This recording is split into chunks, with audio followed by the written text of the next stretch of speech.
What's going on, everyone? Today is January 3rd of 2021. I'm going to label this video Hazmat 9.2 because this is kind of the second segment to my first Hazmat load with Landstar.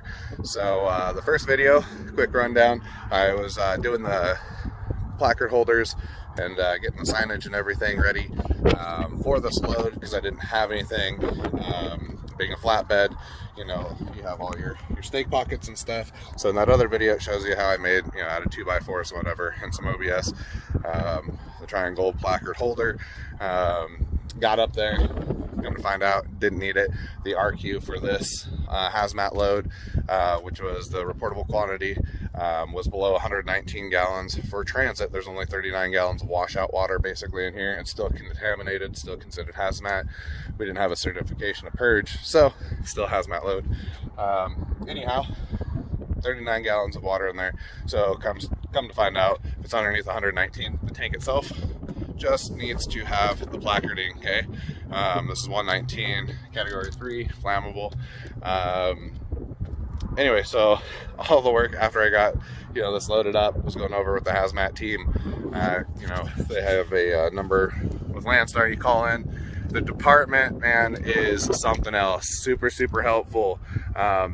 Being first hazmat, not knowing a whole lot about how these loads get, you know, transported. I wanted to make sure everything was done correctly. Hazmat's a serious thing. Get pulled into a scale, something's off. Those are big violations.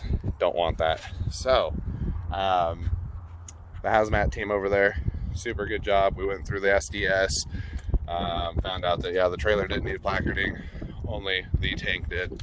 So, yeah, anyway, I tell you guys all the time, don't take tanks, don't take cubes.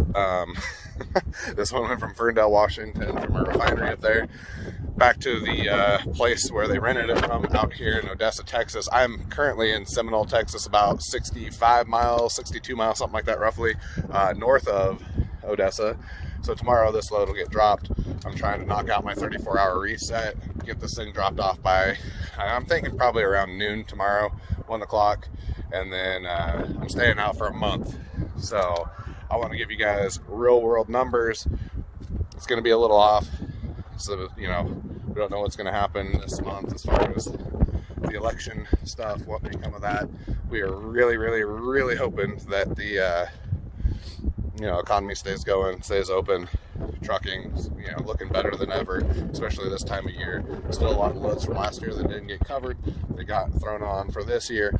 A lot of budgets last year didn't get to spend the money they wanted to spend because the virus and things were shut down, so they had extra funding. So if that gets carried over, that means more freight and no slowdown for us. So that is a good thing. Anyway, back to, you know, hauling cubes and tanks. If this thing is not coming like a rocket ship, I tell everybody don't haul them. One, your fuel mileage goes to crap. I was getting 5 miles per gallon in this thing. I live up in the Northwest, deadheaded 8 hours, went and picked this up.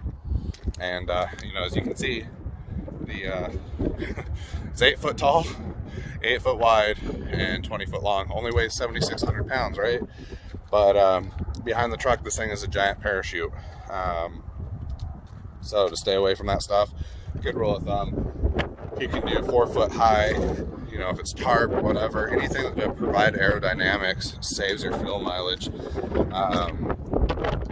know, the top of this, you got to get like 3 foot from the deck. You know, another foot up, probably not going to hurt it. But once you start getting up to there, all that open space, just straight on air, it's a parachute. So the only reason why I picked this load up, one, paid $5,000 on the load board, so Landstar has to get their 30% out of that still. We got our fuel surcharge, advanced our 30% on this, just to make sure that we had some money for the holidays on top of, you know, fuel, making sure that we can make it down here. So yeah, it's a good thing. Start off 2021 with $5,000 in revenue for the business. You know, we're a load board. If you look at it that way, you know that we secured something. It's getting dropped on the 4th day at the beginning of the year. So it's a good thing. Hopefully we keep this pace up. You know, if we could do another couple loads this week, it'll go on our first check. for the year, which will be next Monday. Not this coming Monday, obviously, but next Monday. For me, I have to have all my paperwork in Thursday before 2 p.m. Eastern time. So Wednesday night basically is when I want to get my stuff in, and then I get paid out that next Monday. So with this being a fresh week to drop $5 grand, we're gonna drop $5 grand. And after that, hopefully we can get, you know, another $2,000-$3,000 in smaller loads. If we can't do smaller loads, hopefully we can get another big load, get it dropped before Thursday morning, and then you know, grab another big load, haul over the weekend, and you know, we'll see. If I don't get the reset in today, we'll definitely be taking it this weekend, or this, you know, closer to Friday. From home to down here in Texas, it's basically 28 hours or something like that. So it used some time up on the clock, but I'll have, you know, 2.5 days of a full 11-hour day driving, and a little extra, you know, on this third day. So yeah, other than that, I mean, the truck's running great. We're right at 21,000, almost 22,000 miles on the odometer, I believe. No issues. The only thing that from the upfitters, that tank, it's pressurizing up kind of weird, and I'm getting some diesel dropping on the flatbed, so that has to be corrected. As you guys can see right here in this area, maybe this is super wet from diesel, and this is where it's dry. You know, that's definitely a hazmat violation. So right now I have a plug up inside there. It's taped up. It stopped it from leaking right now. My idea is to put like a petcock valve right at the top, be able to turn that on, off, be able to really drain that hose out before I hang it back up. But having that thing completely closed off with like a little ball valve petcock deal, I think will save a lot of headache. But yeah, outside of that, trailer's great. I still got to do the hub oil in this bad boy. It's one thing. I've been trying to find a speed wrench for this 22 GN with these, what are they, 10K axles, and online they got a couple of them, but they've been out of stock. So I'm in Texas, so I might be stopping by Big Tex if they got one here, see if they got one in store that I can buy from them, and get that stuff changed out, because it's very important to keep up on your maintenance. Landstar requires any type of maintenance that you do has to be documented and turned in. We're still going over the specifics of that with them. So I'll be giving them a call tomorrow actually to talk about that, to see if when maintenance is physically done, if that has to be turned in, or if it's just on the 120-day compliance form, just to show what has been completed. So yeah, I mean, it's a tank. It's a hazmat deal. The department for hazmat, man, was phenomenal about, you know, making sure we were compliant, and that's a big thing. You know, people, whether this is just washout water or, you know, 200 gallons or more of actual flammable chemical that's in there, it all has to be treated and handled the same. So it was very nice, super professional. The shipper didn't know a whole lot. She was in a new role there to get this stuff loaded in the paperwork, SDS and everything. The Landstar rep actually went through and said, hey, we need this on the BOL or the freight bill, we need this on the freight bill, etc., etc. She included that, worked with us very well, and overall super awesome experience. So yeah, like I said, this is video 9.2. I hope you guys had a great new year, and I appreciate all the comments, the emails I've been getting. Man, like, you guys have a lot of good questions. A lot of them weren't like, hey, make a video on this. They were just more like, hey, I'm starting up something, can you give me some pointers? So if I don't draw something like that in a video and it's just a simple question, cool, I can answer it through email. If you wanted my number, you know, message me and or send me an email over through flidtransportllc@gmail.com. I'd be happy to answer your guys' questions. I'll email you my phone number from there if you want to talk on the phone. I mean, we got a lot of time driving, so gives us ample amount of time to go over stuff. We're not really super pressed for time. My goal with these videos, obviously, to help everyone. I am a new owner-operator. I have a business partner. She right now doesn't do a whole lot for the business. She is financially fronting us to get in the truck, get in the trailer, all that. So the dynamic for how our business started up a little bit different than most. A lot of you guys are, either one, buying trucks yourselves. I did an LLC, threw the truck on it. The trailer's financed through my business partner because for some reason they wouldn't let us do the trailer right away because we didn't have the business credit, being a new LLC, to put the trailer on that like we did the truck. So at the end of the day though, I have a lot of information. I'm gaining more information and I want to share that with you guys. I followed Tow Piglet and Holland Cash, and I was going to go non-CDL hotshot, and then I was like, but I got a CDL, it makes more sense, just do the CDL thing. And it's turned out to be a really fun experience. I'm super happy about it. Last year it took a lot of time off trying to figure some stuff out, get some bills paid, holidays, all that type of stuff. My transition to Landstar sucked. Qualification department really was rough getting through. Some people say they have an awesome experience, other people say they have horrible experiences. I was definitely on the far end of this was horrible. So now that we're running though, everybody said that once you're in, you're in. And the load boards, everything. And maybe I got time today, I'll make a second video, put that up there, kind of show you the load boards from a tablet view. Then I'll do a second video later on to complement that on like a desktop, because if you have somebody dispatching for you, the two things look completely different. The app, super easy to use. The online through the website, also super easy to use. They're just configured a little bit differently, and one has more features than the other. But the gist of it all, it's all easy stuff. Seems intimidating at first. They don't teach you in training how to dispatch, yourself or whatever when you go through orientation. At the end of it, they're just like, hey, here's your login, and go get it, And I was just like, I sat there for a day trying to make sure that I could get a load that would pay enough on my percentage right away to buy some equipment. And I've heard controversy whether or not I was supposed to do that or not. 30% that was advanced, but it got me going. So it's ever since then, super enjoyable. It's nice to have the freedom to me myself be able to pick those loads, kind of plan out my route for the week. Weather comes up, certain things come up, and it can destroy your week. It's trucking. Obviously we strive to be professionals in this industry. We want agents to like us, to call us back for loads.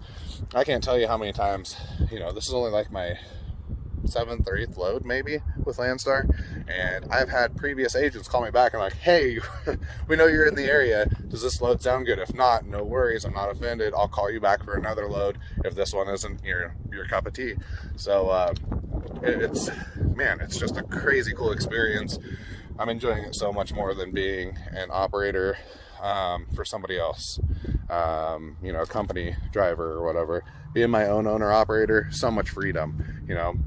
If something comes up with the family and I had plans to work this entire month, I can park this truck here today, secure lot, jump on a plane and get the hell out of here, do what I need to do, come back. If that's not an option, get this load off, bam, back to the house. So having that freedom, super awesome. Without a whole lot of conflicting stuff with the company being like, hey, have a family emergency, hey, I have all this, like, you can handle it, it's all you. So that freedom to me makes this job worth it. The amount of money you make for the company, for yourself, so much better. It pays. Literally pays. I'm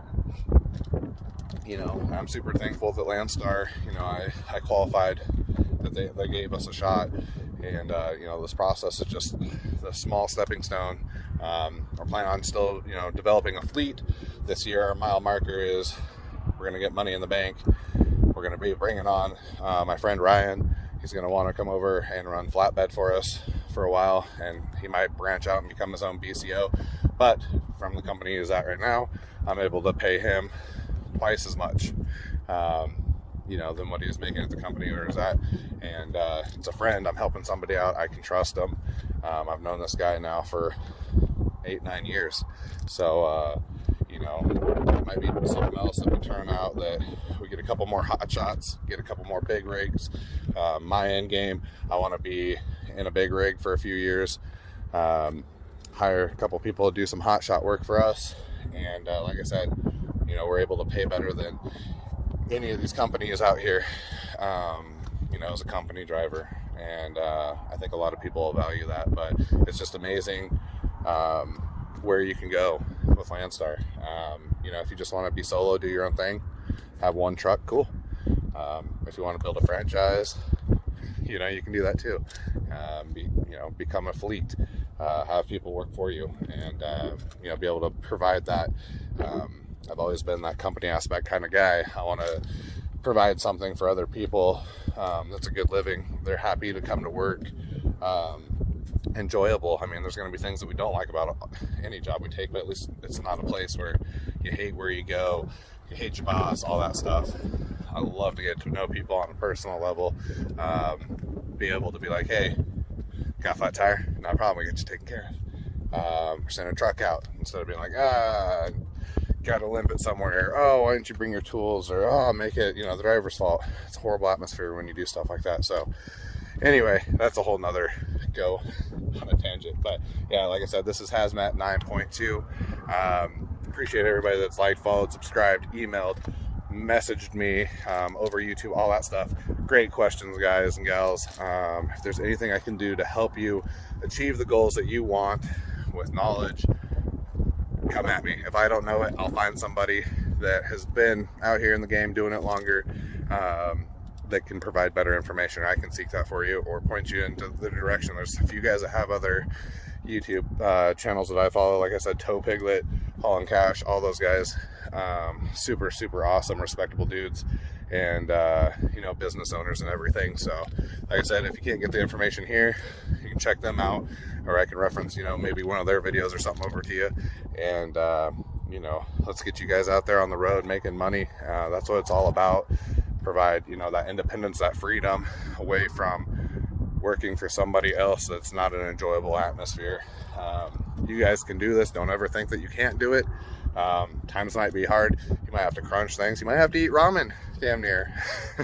You know, my background, I got 5 kids, 3 of them from my last marriage. My fiance has 2, and so we have a big family. And I mean, it's hard to be out on the road all the time and do all this, but I know, hey, I'm actually going somewhere with this, instead of being like, well, I've been with the company for 5 years. Well, now I'm my own owner operator, and where is this going to be in 5 years? You know, in 5 years, I hope I'm out off the road for the majority sense of the time, and that I'm doing administrative stuff, enjoying some of that family home time, being able to provide a workplace for other people that pay as well.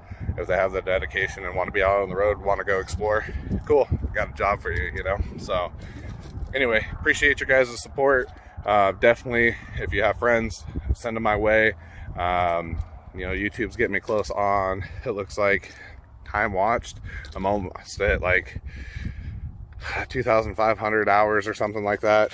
And I need 1,000 subscribers. I think I only got like 47. So yeah, if you got friends, family, send this video around, throw it up on Facebook, Instagram, Twitter, whatever you guys can do to get it out with anybody, or to anybody, I should say, that is interested in doing hotshot or trucking, or even coming over to Landstar.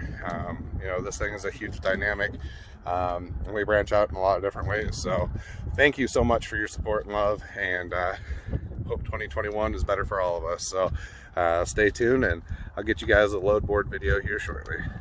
Peace out.